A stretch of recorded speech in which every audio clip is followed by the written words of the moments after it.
Hey everyone. So, while I was out on my honeymoon, Halestorm Everest was released. In my preview review, I said that I wasn't sure how I was going to feel about this album. First couple songs kind of had me a little eh.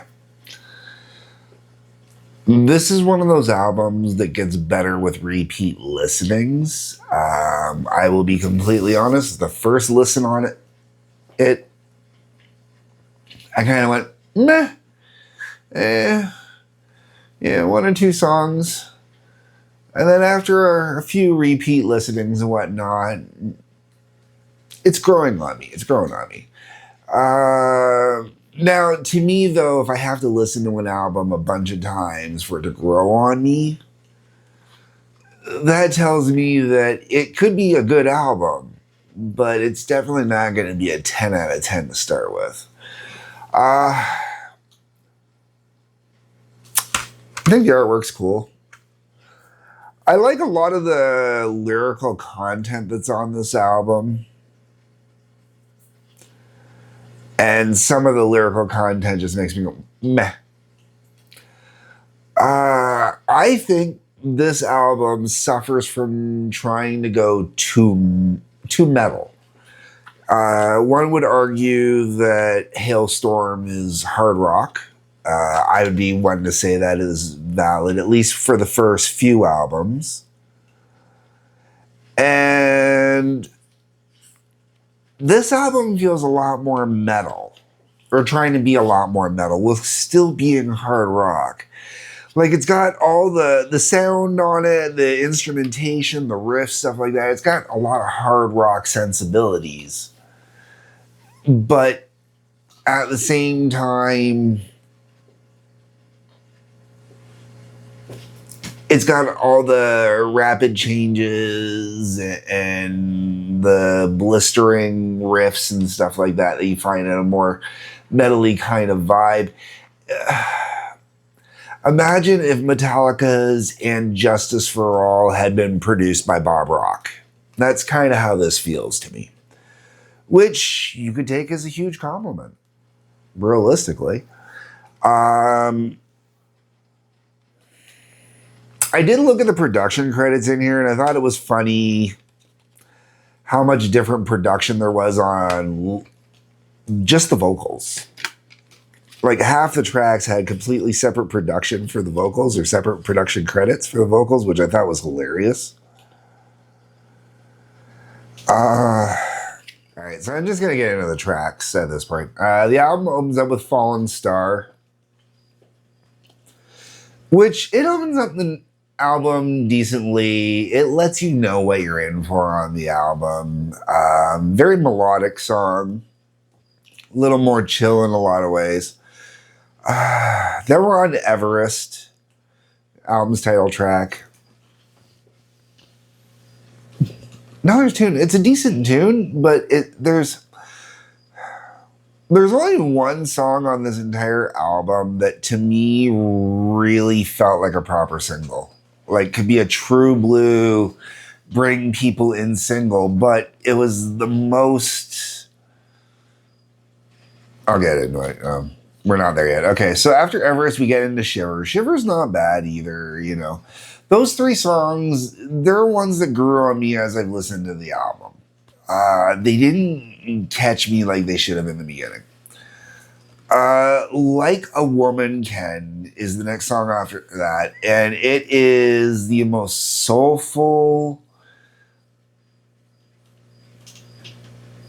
ballad-esque song on this album, you know. And when I say soulful, I mean actual, like, soul, you know, like, really soul, really R&B. Like, this, Like a Woman Can, really felt like it was the one song on this album where Liz was truly in her wheelhouse with the rest of the band. And it didn't feel like it was forced. Like, it felt like everything that I'm used to getting from Halestorm, you know? And it doesn't have to be a fast... It's weird. It's like the slowest song on the album, more or less. And, you know, it's definitely the most ballady, love songy, you know, even in the... But just the way it's done and performed, I just thought was absolutely fantastic and amazing. And probably at this point is my favorite song on the album, and probably will continue to be my favorite song on the album. From there, we get into Rain Your Blood on Me, which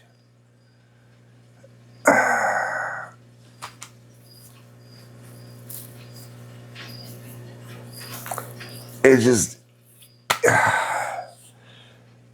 it feels wrong. Like there's something about the song that just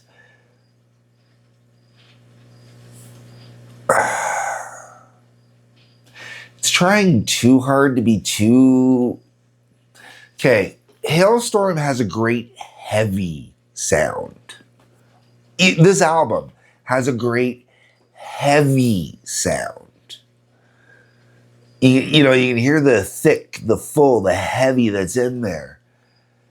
And it tries too hard to get that metal sound. You know, Led Zeppelin, Black Sabbath, that is the wheelhouse that I like for Halestorm. Works really, really well for Halestorm.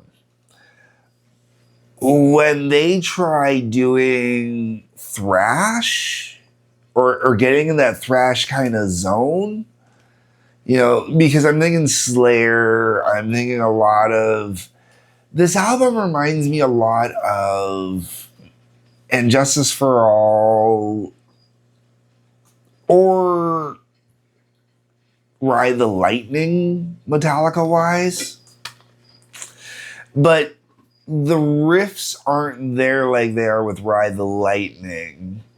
And it's too thick and heavy to get that sound that Justice has, you know? So it's kind of, to me, it's just kind of weird how a lot of these songs play out.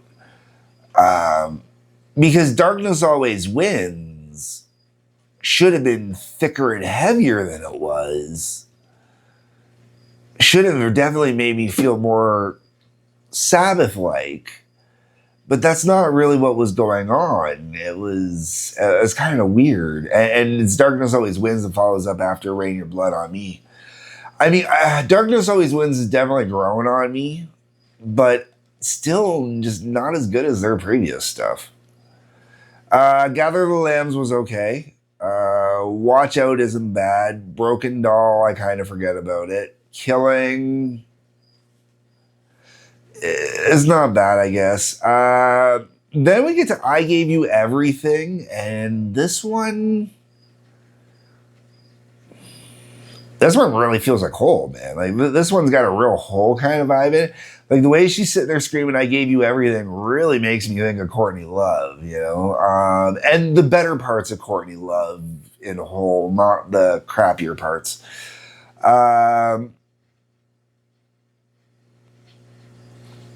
don't mind I Gave You Everything. That's another one that could have been a good radio single if it wasn't for all the screaming.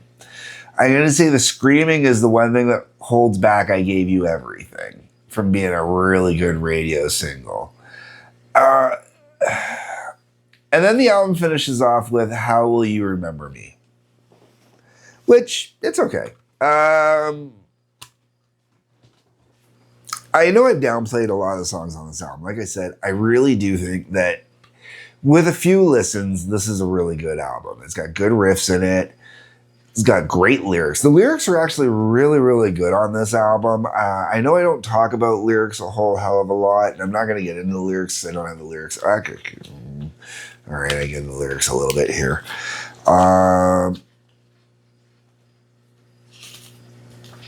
Let's see here.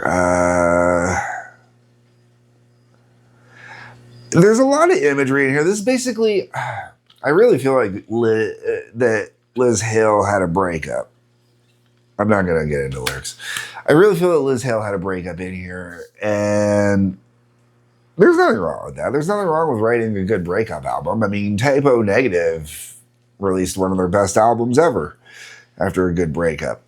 With some of the raunchiest songs they've ever done. This I would have loved to have been the producer on this album.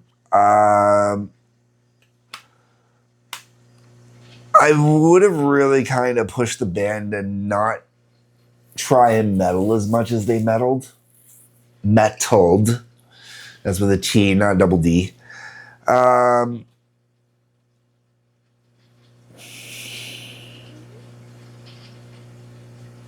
I think that's what held back the album. I think that's what's holding this album back from having good cuts and singles on here. I know that there are women that are into metal, but the reality is, at the end of the day, metal is a male dominated music. And as such, I think a lot of the stuff on here, your average male listener isn't going to be into. He's going to be, that's too, your average male poser listener is going to be, nah, it's too girly, that's too girly, it's too girly.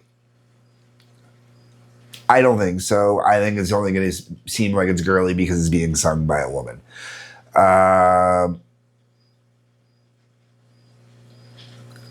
problem with this particular album is I really think that it needed to be more rock.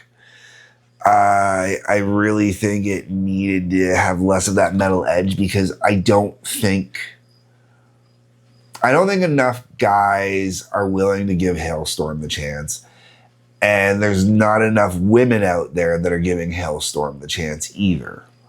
I mean, don't get me wrong. There is a huge contingent of women that go to Halestorm concerts. I've seen it.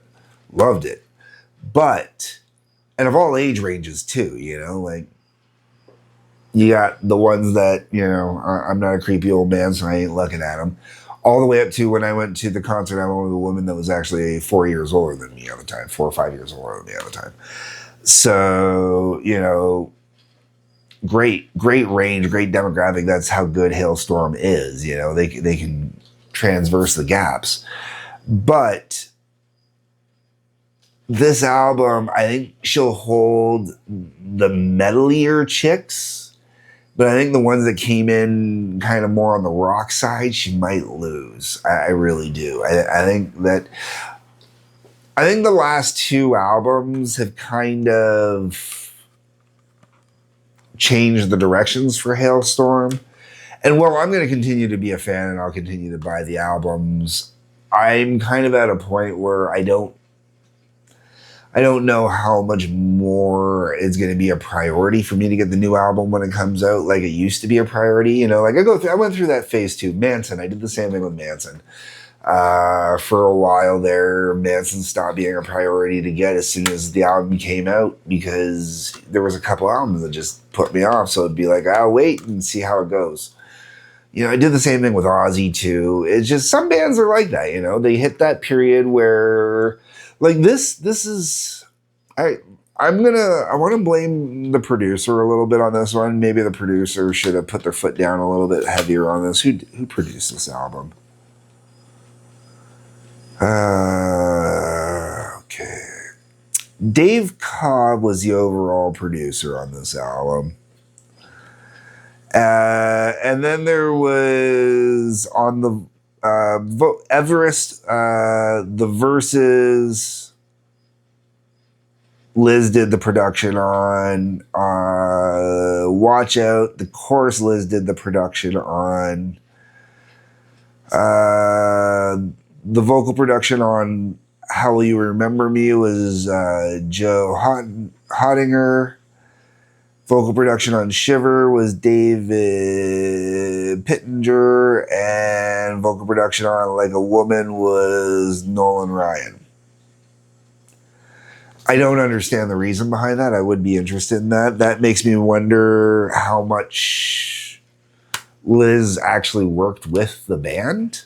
You know, like I'm wondering if, you know, those 5 songs the band kind of gave her and she just went and did the vocals on them separately to a degree. It's hard to say. I'm hoping that time proves me wrong on this album and that it grows on me more than it has. But once again, if it has to grow on me that much, you know.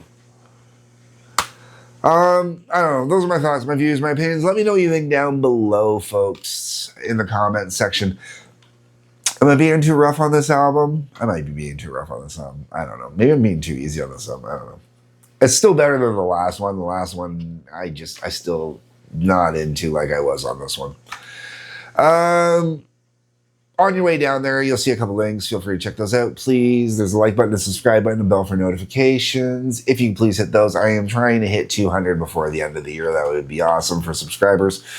It's been a few years. It'd be nice. Otherwise, folks, peace, love, take care. See you in the next one.